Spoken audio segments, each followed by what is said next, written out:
Good afternoon, everyone, and welcome to Red Robin Gourmet Burgers Incorporated second quarter 2021 earnings call. Please note that today's call is being recorded. During today's conference call, management will be making forward-looking statements about the company's business outlook and expectations. These forward-looking statements and all other statements that are not historical facts reflect management's beliefs and predictions as of today, and therefore are subject to risks and uncertainties as described in the safe harbor discussion found in the company's SEC filings. During today's conference call, management will also discuss non-GAAP financial measures. These non-GAAP measures are not prepared in accordance with generally accepted accounting principles, but are intended to illustrate an alternative measure of the company's operating performance that may be useful. A reconciliation of the non-GAAP financial measures to the most directly comparable GAAP measures can be found in the earnings release. The company has posted its fiscal second quarter 2021 earnings release and supplemental financial information related to the results on its website at ir.redrobin.com. And now I would like to turn the call over to Red Robin's CEO, Paul Murphy. Good afternoon, and thank you all for joining us today. Here with me is Lynn Schweinfurt, our Chief Financial Officer, who will review our second quarter results in detail after my prepared remarks. But first, let me briefly recap recent sales trends before updating you all on our strategic progress across the business initiatives that position Red Robin for long-term success. While we did not meet our own expectations in the second quarter, we generated sequential improvement in average weekly net sales each period during the second quarter. Despite operating under varying jurisdictional restrictions and reduced operating hours throughout the majority of the quarter, we believe these issues are timing related, not brand related, and are temporary in nature. Our largest West Coast markets, where we operate 105 of our 430 corporate-owned locations, were subject to jurisdictional capacity restrictions and were not lifted until mid-June to early July during the last fiscal period of the second quarter. As a result of these capacity limitations, we utilized a more targeted marketing approach during the second quarter at reduced spending levels. To ensure a quality guest experience and to build loyalty beyond the pandemic, we have been operating at reduced hours due to staffing shortages. This disciplined approach was taken to also support team member and restaurant management retention. Staffing is our number one priority, and our plan is to achieve staffing levels above 2019, supporting elevated demand compared to 2019. As we make progress and achieve those targets, the results are strong. By the end of the second fiscal quarter, restaurants that were able to operate at 100% indoor dining capacity and with full hours delivered a comparable restaurant revenue increase of 7% compared to 2019 and a restaurant margin of 19.5%, representing an increase of 1.8% compared to 2019. We have supported our staffing efforts through technology enhancements to the application and hiring process, held 2 national hiring days, and deployed internal and external resources to augment recruiting, hiring, and training efforts. These efforts enabled us to hire approximately 1,900 hourly team members. Additionally, supply chain and inflation are highly topical issues in the current environment. The challenges in hiring and retention have also affected our suppliers, resulting in some intermittent product and distribution shortages. Overall, we are mitigating supply chain disruptions by expanding the number of suppliers we purchase from and approving substitute products that meet our high-quality specifications. We also took proactive steps to ensure we had our equipment sourced to remain on track for the rollout of Donatos in 2021 and 2022. Now, I'd like to provide a more detailed review of our transformation strategy, including the results that we are seeing from our key growth initiatives. Let's begin with Donatos Pizza. In Q2, we added Donatos to 41 locations and are on track to complete approximately 80 additional locations in the back half of 2021, bringing our total to approximately 200 company-owned restaurants. Recall that we believe Donato's will generate annual company pizza sales of more than $60 million and profitability of more than $25 million by 2023, when we expect to have completed our rollout to approximately 400 company-owned restaurants. We are pleased that restaurants that added Donato's to their menus are continuing to grow incremental sales beyond the first year, with average weekly pizza sales up 4.2% compared to 2019 in these original locations. Donato's Pizza generated sales of $2.9 million in the quarter, and our restaurants that offered Donato's outperformed the rest of the system by 550 basis points as compared to 2019, exceeding our original sales target by approximately 250 basis points. In March, we launched 3 virtual brands, which are now live system-wide across all delivery platforms. These brands incrementally bolster our off-premises business by featuring a mix of our high-quality menu items for which Red Robin is not typically known, as well as new menu items that are variations on core products. Given the low operational complexity and lack of additional SKUs, executing these virtual brands is seamless for our team members. While still early, we are excited about the performance to date. So far, the data indicates approximately 70% of our virtual brand guests have never ordered online from Red Robin before, demonstrating that we are reaching and activating an entirely new audience through this channel. During Q2, these brands contributed $5.1 million to our restaurant sales, or approximately 6 orders per restaurant per day on average. We look forward to sharing more on the progress of our virtual brands on subsequent calls. We sustained an off-premises sales mix of 32.8% during Q2 and continue to generate off-premises sales that are more than double 2019 levels, even as dining room restrictions have been removed.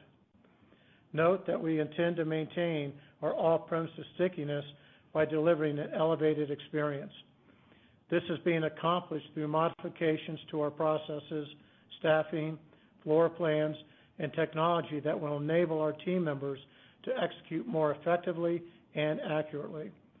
As part of these efforts, we are increasing dedicated floor plan space to support our off-premises and catering orders without impacting the dine-in business. We are on track to complete these reconfiguration efforts in 2022. Our revamped Red Robin loyalty program continues to positively impact our business, with enhanced segmentation and personalized targeting in place since Q4 of last year. We continue to bring back lapsed guests and increase the visit frequency of our most loyal guests compared to 2019 levels. We have also expanded our loyalty program to 9.9 million current members, which is up from 9.7 million as of Q1. In addition to the benefits of loyalty related to amplifying guest engagement, we have moved away from broad discounting initiatives to targeted loyalty offers. This shift better positions us to drive stronger profitability results over the long term. We are also setting the foundation for a loyalty integration with our upcoming app and enhanced website, creating a more user-friendly and efficient online ordering platform. In Q2, our pivot to digital marketing once again proved beneficial, as we were able to target our efforts to support fully staffed and open restaurants. Our analysis indicates that our digital marketing campaign is driving increased traffic and a return on our investment, while continuing to exceed our impression and engagement goals. The Red Robin brand is better positioned today because we truly understand our primary demographic of Gen X, Millennials, and Centennials. We reach these digitally active guests where they consume media with highly relevant messaging, such as our Q2 Bacon Bash promotion, which exceeded our volume expectations. Building on our enhanced segmentation capabilities, our loyalty engagement hit a new high in the quarter. Over the remainder of this year, we will continue to be nimble and efficient, with the bulk of our marketing investment in digital. We will also add broadcast TV to select local markets to support strategic initiatives like our Donatos rollout. On the last call, we discussed our enthusiasm for returning to menu innovation. Our featured Q3 limited time offer is the Summer Heat Wave, and our new Scorpion Burger has outperformed our sales expectations by 3 times to date. This follows up 2 consecutive quarters of limited time offers outperforming our expectations, including our Bacon Bash lineup throughout Q2 and our plant-based limited time offer items in Q1, including cauliflower wings and cauliflower pizza crust in our Donatos locations. Before I turn the call over to Lynn, let me leave you with some additional thoughts on why we believe our future is so bright. First, we know that Red Robin can be a leading choice for guests by upholding our brand promise of creating memorable moments connecting family, friends, and fun. There is certainly a lot of pent-up demand for restaurant experiences during this recovery, and coupled with fewer restaurants in operation since last year, positions us to both expand our market share and build frequency. Second, the strategic initiatives we are executing are meaningfully impacting our brand by enabling us to earn and perpetuate our guest trust, and in doing so, foster loyalty and frequency for the benefit of our shareholders. These include 1, continued off-premises strength through operational and technology improvements. 2, enhancing our online ordering experience to create an improved and engaging digital presence for our brand. 3, consistent execution of our TGX hospitality standard so that our guests can capture memorable moments of connection. 4, menu innovation that supports sales growth concurrent with a higher dine-in mix. And 5, expanding our Donatos footprint, building an ancillary sales channel with our 3 virtual brands, and growing our nascent catering business as people return to office environments. Let me now turn the call over to Lynn to review our Q2 results. Thank you, Paul. I share Paul's excitement for the future. Our improving dine-in sales trajectory, improved business model, incremental off-premises sales channels, and continuation of our transformation strategy together will drive meaningful long-term shareholder value. Turning to high-level second quarter results, the 66.3% increase in second quarter comparable restaurant revenues was primarily driven by operating our dining rooms at increasing capacities. Compared to the second quarter of 2019, comparable restaurant revenue was down 2.4%. Importantly, sequential average weekly sales continued to build each period through the second quarter and into the first fiscal period of the third quarter. We continue to deliver strong off-premises sales, comprising 32.8% of total food and beverage sales, compared to 63.8% and 12.5% in 2020 and 2019, respectively. Notably, total sales driven through digital channels represented 85.3% of off-premises sales.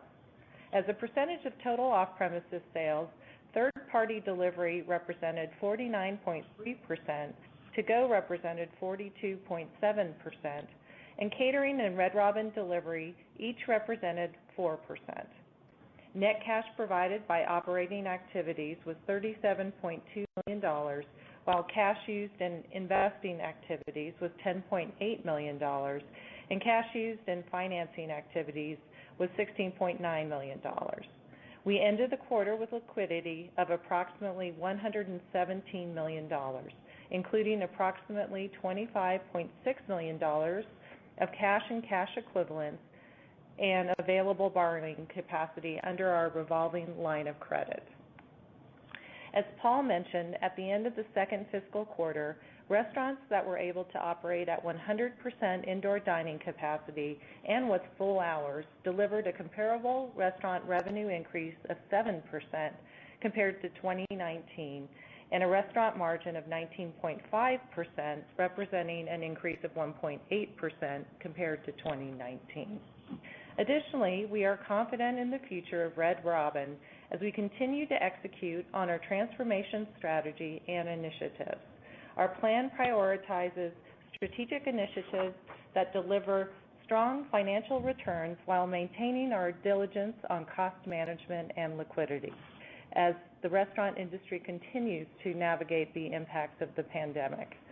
We intend to continue to effectively manage our bottom line and dedicate our free cash flow over the next several quarters to delevering our balance sheet while maintaining flexibility to pursue strategic growth initiatives that will grow profitable sales going forward. Now, turning to some of the specifics related to the fiscal second quarter. Q2 2021 comparable restaurant revenues increased 66.3%, driven by a 47.7% increase in guest traffic and an 18.6% increase in average guest check. The increase in average guest check resulted from a 3% increase in pricing, a 14.9% increase in menu mix, and a 0.7% increase from lower discounts.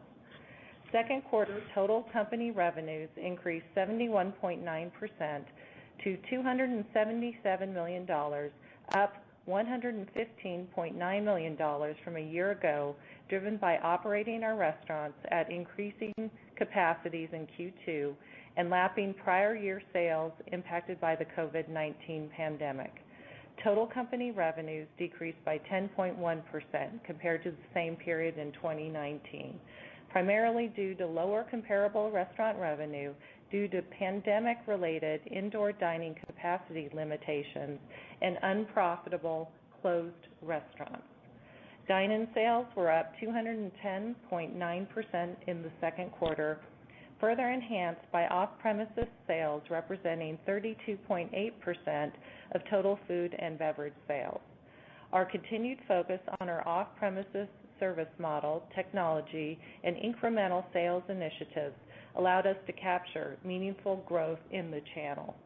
As I mentioned previously, this compares to off-premises sales mix of approximately 12.5% in the second quarter of 2019. Restaurant-level operating profit as a percentage of restaurant revenue was 15.7%, an improvement of 13.7 percentage points compared to 2020, primarily due to the following. Restaurant revenue increased by $112 million, primarily driven by increased guest traffic due to the continued lifting of jurisdictional restrictions.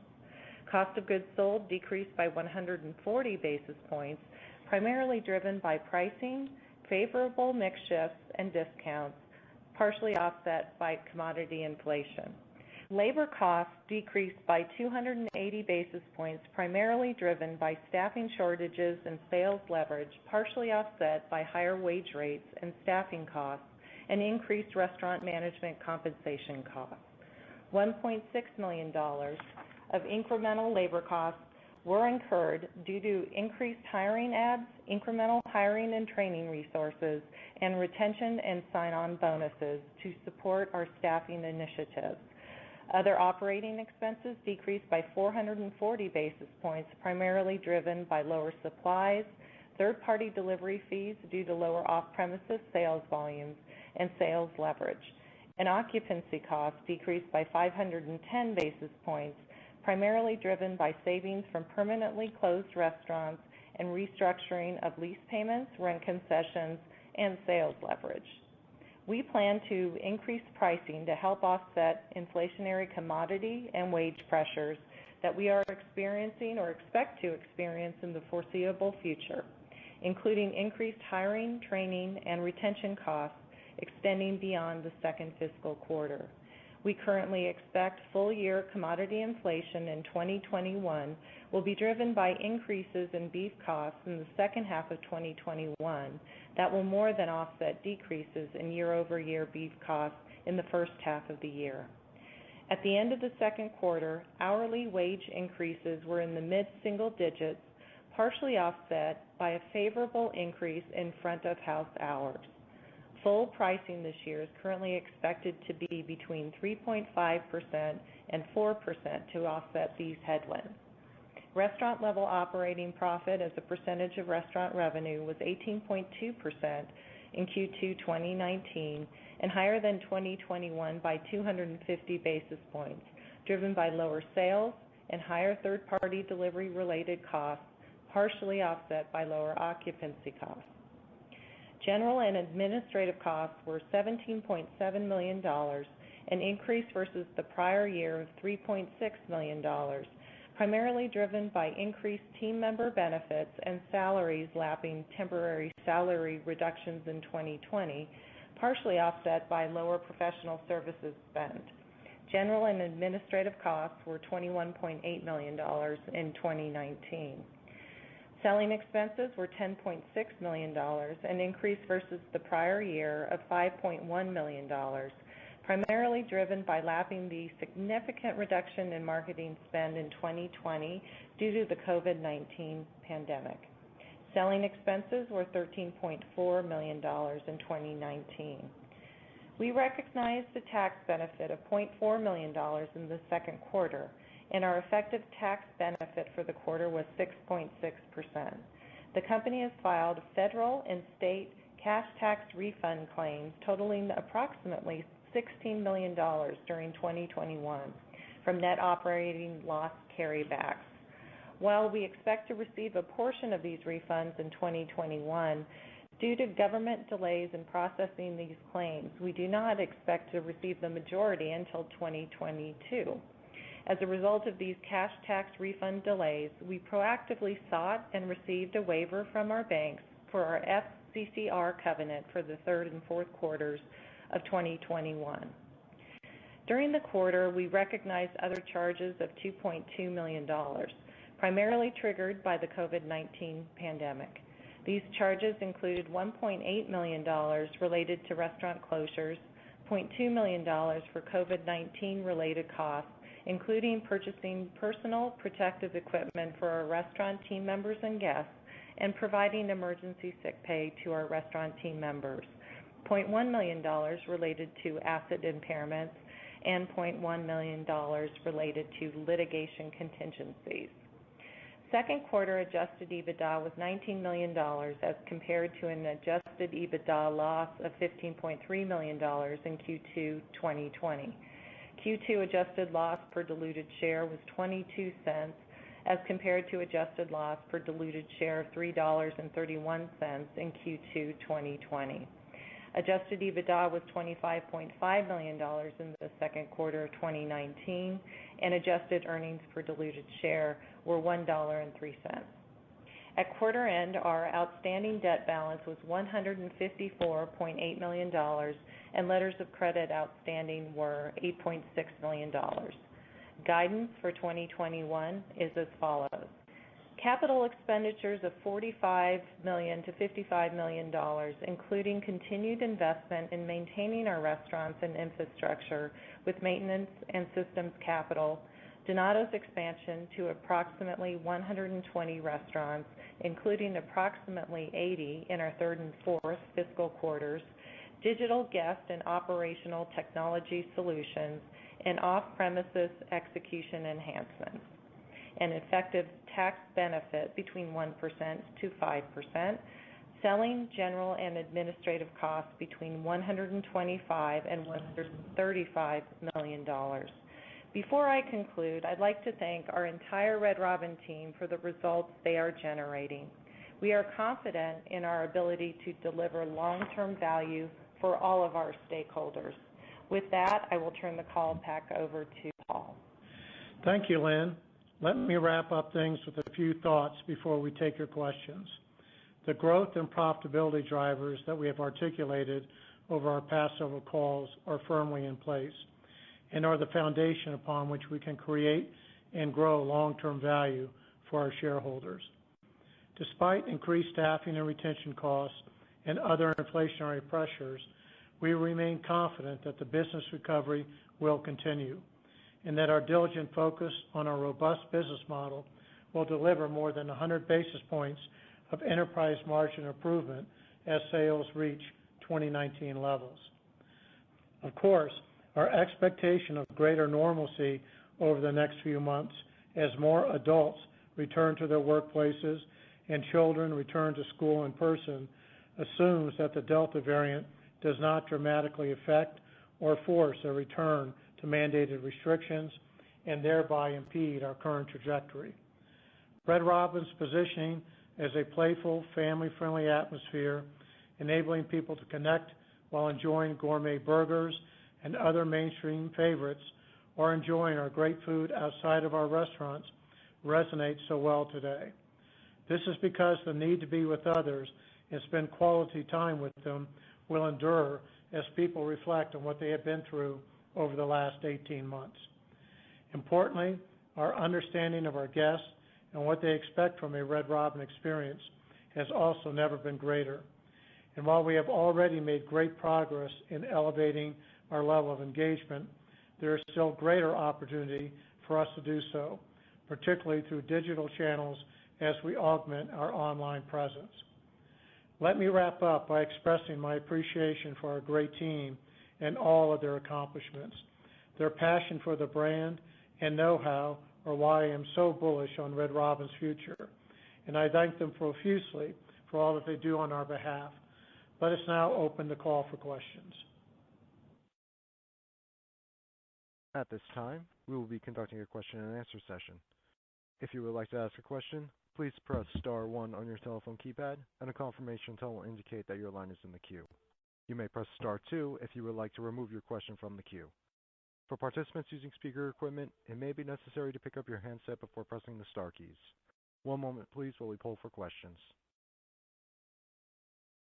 Our first question is from Alex Slagle with Jefferies. Please proceed.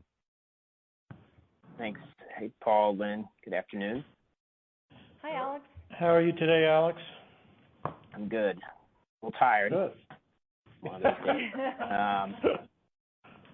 I might have missed this. Did you provide any July or August in-store sales trends for the whole system versus 19? I know some of the industry data we've been looking at and some peers are noting some choppiness into August.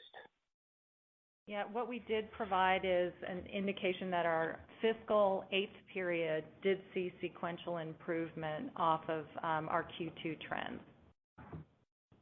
Okay, and that was average weekly sales? That's correct. Okay. And then the strong metrics that you mentioned recorded at the end of the quarter, specifically what period was that? The one where the full indoor capacity were generating 7% comps versus 19?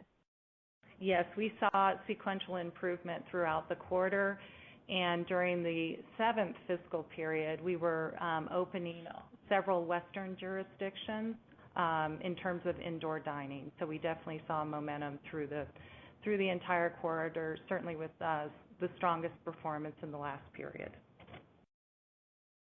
Okay, and then on labor, maybe you could kind of help me out, kind of walk through some pieces here. It's a little higher than we expected, but realize there's just a lot going on there with additional hiring and training and overtime and then the limited operating hours.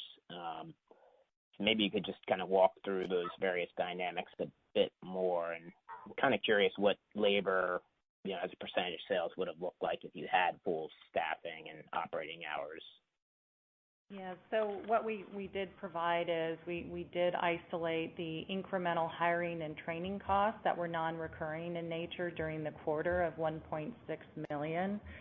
Our wage rates had a couple things going on. By the end of the quarter, we were generating mid-single digit wage rate inflation, but that inflation was partially offset by the increased mix of front of house hours. And yes, we did see benefits associated with some staffing vacancies during the quarter. Okay. Then just finally on Donato's, the outperformance of those stores was very nice in the second quarter, good reacceleration. As you dissect that improved performance just relative to the first quarter? Is all that sort of marketing support, or do you see some other factors behind that driving the performance? Well, I think it's a combination, Alex. I do think it's, we did elevate some marketing support, especially in the back half. I think what I'm especially pleased with is as we look at the Donatos restaurants that are in their second year of performance, that we've seen the growth year over year, that incrementality of, I think it was roughly 4.2%. I think that's something that really speaks to our commitment to the growth of that.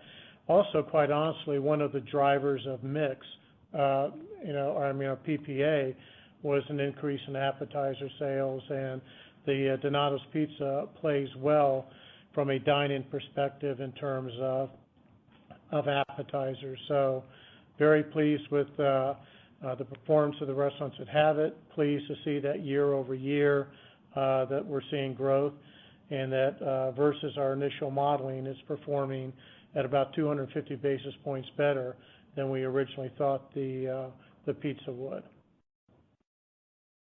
Great. Thanks.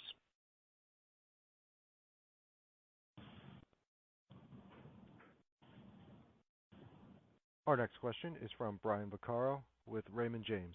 Please proceed. Thanks, and good evening. I was hoping to circle back on the sales cadence, and would you be willing to provide sort of a sense of monthly comps versus 19 that you saw through the period, just given how significant the West Coast is to your system and the capacity restrictions that eased very late in the period? I'm just trying to get a sense of the magnitude of improvement that you saw kind of moving through the period. Sure, Brian. Our comps compared to 2019 started at down 3.7% in the first period of the quarter and ended the quarter at a positive 2.2%. Okay, great. And that positive 2.2 would be the P7? Correct. Okay, great. Thank you for that. And the units that you highlighted at full capacity and hours, those up 7% and nearly 20% margin units, how many units are in that bucket? How many units are we talking about there? About over 150. Over 150. Okay, great. And then just thinking about the commodity inflation outlook, Lynn, and sorry if I missed it in your prepared remarks, but where do you expect, what was commodity inflation in the second quarter, and what are your expectations for the second half of the year?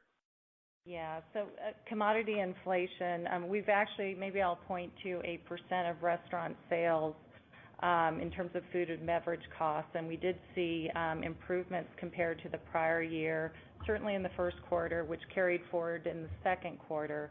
However, we do believe that increasing beef costs through the second half of the year will greatly offset the benefits we saw in the first half of the year.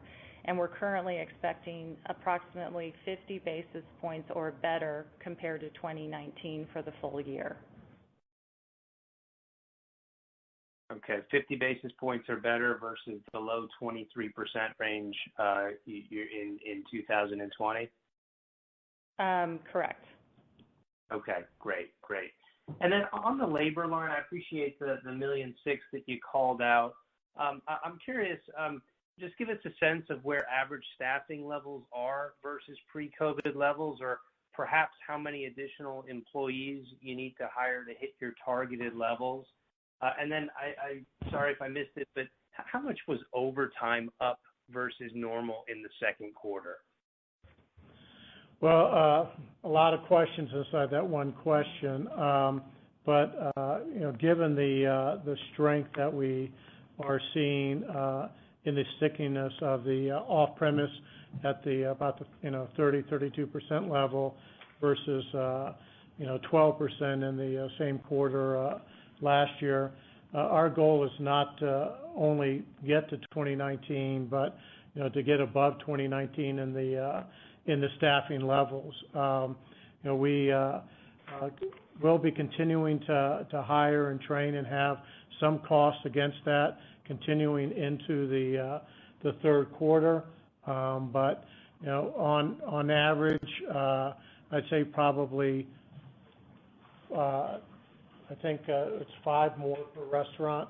So roughly about another 2,000 people that we would need to bring on board to get to elevated above 2019, which is the goal. Okay.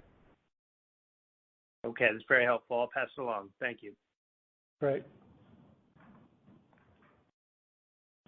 Thank you. Ladies and gentlemen, we have reached the end of the question and answer session, and this will conclude today's conference. You may disconnect your lines at this time. Thank you very much for your participation, and have a great day.